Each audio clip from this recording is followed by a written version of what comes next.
உங்கள் சத்யாவில் இப்பொழுது ஆடி அதிரடி தள்ளுபடி. மெகா டிவி நேயர்களுக்கு வணக்கம். பெண்கள்.com நிகழ்ச்சியில் சுபகிரகம் பகுதியில் அனைவரையும் சந்திக்கிறதுல மிகவும் மகிழ்ச்சி. இன்றைக்கி நம்ம ஆடி மாதத்தினுடைய சிறப்பாக முக்கியமாக நீங்கள்லாம் தெரிஞ்சுக்க போகிறது ஆடி மாதத்தில் மாவிளக்கு எதுக்காக நம்ம போடுறோம் அப்படிங்கிறது. ரெண்டாவது இந்த சப்தகன்னி வழிபாடை எப்படி நம்ம செய்யணும் அப்படிங்கிறது தான். இந்த மாவிளக்கு போடக்கூடிய ஒரு முறை இது ஒரு பிரார்த்தனை அப்படின்னு சொல்கிறது. இப்போ ஒவ்வொருத்தர் குடும்பங்கள்லேயும் பார்த்திங்கன்னா பெண்கள் சிறு வயதில் இறந்து போயிருப்பாங்க. அப்போ நம்ம என்ன சொல்கிறோம், ஒரு கன்னியாக வீட்டில் அவங்கள கும்பிடுறது அப்படின்னு சொல்லுவோம். இந்த கன்னிகள்லாம் எப்படின்னு கேட்டிங்கன்னா இந்த ஆடி மாதத்தில் நம்ம வீட்டுக்கு வருவாங்களாம். ஸோ இந்த பித்ருக்களை எப்படின்னு பார்த்திங்கன்னா நமக்கு அடுத்தது ஆவணி, அதுக்கப்புறம் புரட்டாசி வரும். புரட்டாசி மாதத்தில் நமக்கு மாலையபட்சம் வருது. இந்த மாலையபட்சத்தில் நம்ம பித்ருக்களை வணங்குறோம் பார்த்திங்களா. இந்த பித்ருக்கள் எல்லாமே பித்ருலோகத்திலிருந்து இந்த ஆடி மாதமே நம்ம வீட்டை தேடி வருவார்கள். அதில் இந்த இறந்து போன கன்னி, அதாவது ஒரு ஏஜ் அட்டன் பண்ணுறதுக்கு முன்னாடி இறந்து போயிருப்பாங்க இல்லையா, 5 வயசு 6 வயசு 10 வயசு, இப்படி உங்கள் வீட்டில் இறந்த பெண்களை நாம் கும்பிடுறது கிடையாது. ஏன்னா நமக்கு முன்னாடி இருக்கக்கூடிய தலைமுறையில் இருக்கிறவங்க நமக்கு அதை சொல்கிறதே இல்லை. இப்போ நீங்கள் பார்க்கலாம், அந்த காலத்துலலாம் கிராமத்துலலாம் 1 வயசு 2 வயசு எல்லாம் குழந்தைங்க, தலைச்சம் குழந்தையெல்லாம் செத்து போயிருந்தால் கூட வீட்டிலையே புதைச்சிருவாங்க. சம்டைம்ஸ் அந்த குழந்தைங்களுக்கு உயிர் ஃபுல்லாக கூட போயிருக்காது. ஒரு அரைகுறையே அந்த உயிர் இருக்கும்போதே குழந்தை இறந்துருச்சு அப்படின்னு சொல்லிட்டு வீட்டிலையே புதைப்பாங்க. ஸோ இது எல்லாம் ஒரு சில குடும்பங்களில் பார்க்கும் பொழுது தலைச்சங்குழந்தை இறந்துரும், இல்லை பொழைச்சிருச்சு அப்படின்னு சொன்னால் அவங்க வாழ்க்கை நல்லா இருக்காது, கல்யாணம் ஆகாது, இல்லைன்னா ஒரு ஆட்டிசம் சைல்டாக இருக்கும். ஸோ ஏதோ ஒரு குறைபாடோடையே இருக்கும். நம்ம இதை ஆராய்ச்சி பண்ணுவோம், இது எதனால் ஏற்படுது நமக்கு தெரியலையே அப்படின்னு சொல்லிட்டு. எப்போ இந்த மாதிரியான ஒரு தலைச்சங்குழந்தை ஒரு குறைபாடோட இறந்துருச்சு, அதுக்கும் நம்ம எதுவுமே செய்யலை அப்படிங்கும் பொழுது குலதெய்வமும் நம்மளை விட்டு போயிடும். இது நிறைய குடும்பங்களில் நடக்கிற ஒரு விஷயம்தான். இன்றைக்கும் குலதெய்வம் தெரியாமல் ஓடுறாங்க. ஏன் குழந்தைங்க கஷ்டப்படுதுன்னு தெரியல. ஸோ பணங்காசு இருக்குது அப்படிங்கிறது ஒரு பக்கம் இருந்தால் கூட நல்லது நடக்குதா அப்படின்னு பார்த்தீங்கன்னா இல்லை. எவ்வளவோ பணம் இருக்குமா அவங்க வீட்டில், ஆனால் ஒரு வாரிசு விருத்தி ஆகாது, குழந்தைங்களுக்கு கல்யாணம் ஆகாது. இந்த மாதிரியான பிரச்சனை எத்தனை வீட்டில் இருக்குது இல்லையா. ஸோ இதுக்கெல்லாம் என்ன காரணம்னா இந்த மாதிரியான வழிபாடுகளை நம்ம விட்டுறதுனால தான். இது எங்களுக்கு யாரும் சொல்கிறதுக்கு இல்லை அப்படிங்கும் பொழுது இந்த ஆடி மாதத்தில் இதற்காகவே சிறப்பாக நம்ம முன்னோர்கள் இந்த வழிபாட்டையெல்லாம் வச்சுருக்காங்க.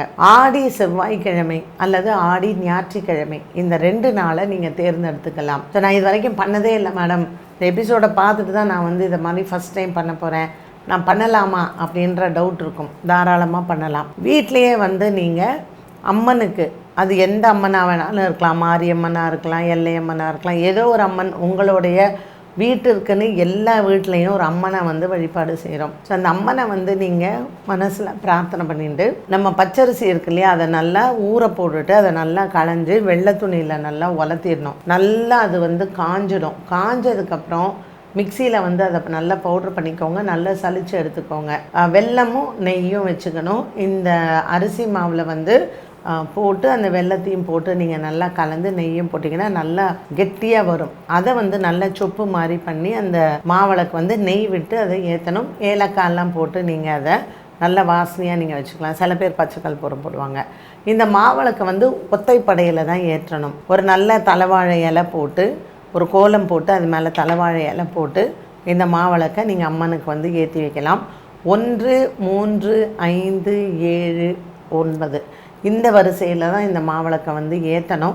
ஸோ உங்கள் வீட்டில் பெரியவங்கள்ட்ட கேளுங்க, இந்த வழக்கம் இருந்து அவங்க சொல்லி கொடுத்தாங்கன்னா நீங்கள் அதை பார்க்கலாம். வெத்தலை பாக்கு பழம் தேங்காய் இதெல்லாம் உடச்சி மாவிளக்கு ஏற்றி, அப்புறம் அந்த மாவிளக்கு ஏற்றி முடித்ததுக்கப்புறம் அந்த மாவிளக்கை நீங்கள் மற்றவங்களுக்கு டிஸ்ட்ரிபியூட் பண்ணி சாப்பிட்லாம். இதில் இந்த சப்தகன்னி வழிபாடு பண்ணுறோம் பார்த்திங்களா, இது பழைய காலத்தில் எப்படி செஞ்சாங்க அப்படின்னா வயல் வரப்புகளில் செஞ்சாங்க.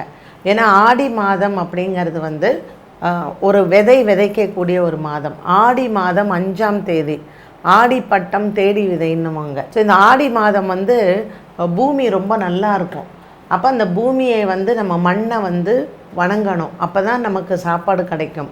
அப்போ அந்த வயல் வரப்புகளில் என்ன பண்ணுவாங்களாம், அந்த வீட்டு லேடிஸு ஒவ்வொருத்தருக்கும் சொந்த பூமி இருந்தது இல்லையா, அங்கே போய் அந்த வயல் வரப்பில் கோலம் எல்லாம் இட்டு அந்த வயல் வரப்பில் இருக்கக்கூடிய மண்ணை, அந்த களிமண்ணை எடுத்து இப்படி பிடிப்பாங்களாம் குழக்கட்டை மாதிரி. ஸோ இது 7 குழக்கட்டை மாதிரி பிடிச்சா இதுதான் சப்தகன்னி. அந்த 7 குழக்கட்டை மாதிரி பிடிச்ச அந்த களிமண்ணுக்கு மஞ்சள் குங்குமம் வைத்து பூ வைத்து ஒவ்வொரு கன்னியும் முன்னாடி வெத்தலை வைப்பாங்க. இந்த வெத்தலையில் அவங்க அரிசி வந்து அறுவடை பண்ணுறாங்கல்ல, அதில் குத்துவாங்களாம், நெல் குத்தி அந்த அரிசி மாவை எடுத்து வெல்லத்தை போட்டு கலந்து இந்த வெத்தலை மேலே அந்த மாவிளக்கை வச்சு 7 விளக்கு நல்ல மஞ்சள் குங்குமம் வச்சு நெய் விட்டு அந்த விளக்கை வந்து ஏற்றி சாமி கும்பிட்டு லேடிஸ் எல்லாம் அந்த சப்த கன்னியும் அவங்க வந்து வலம் வந்து தேங்காய் உடைச்சி வெத்தலை பாக்கு பழம் எல்லாம் நெய்வேத்தியம் பண்ணி சாமி கும்பிட்டதுக்கப்புறம் அந்த 7 சப்த கன்னியும் அந்த உருண்டைகளை எல்லாம் அந்த வெத்தலை மேலேயே வச்சு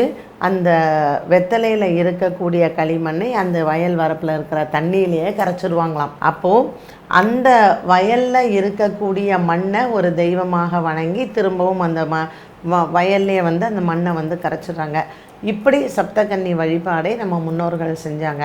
இப்போ நமக்கு வயல் கிடையாது, வயல் வரப்பு இல்லை, நம்ம வீடுகளில் தான் செய்யணும். அப்படிங்கும்பொழுது நீங்கள் இந்த சப்தகன்னி வழிபாட்டை எப்படி செய்யலாம்னா, இந்த மாவிளக்கேற்றி நீங்கள் செய்யலாம்.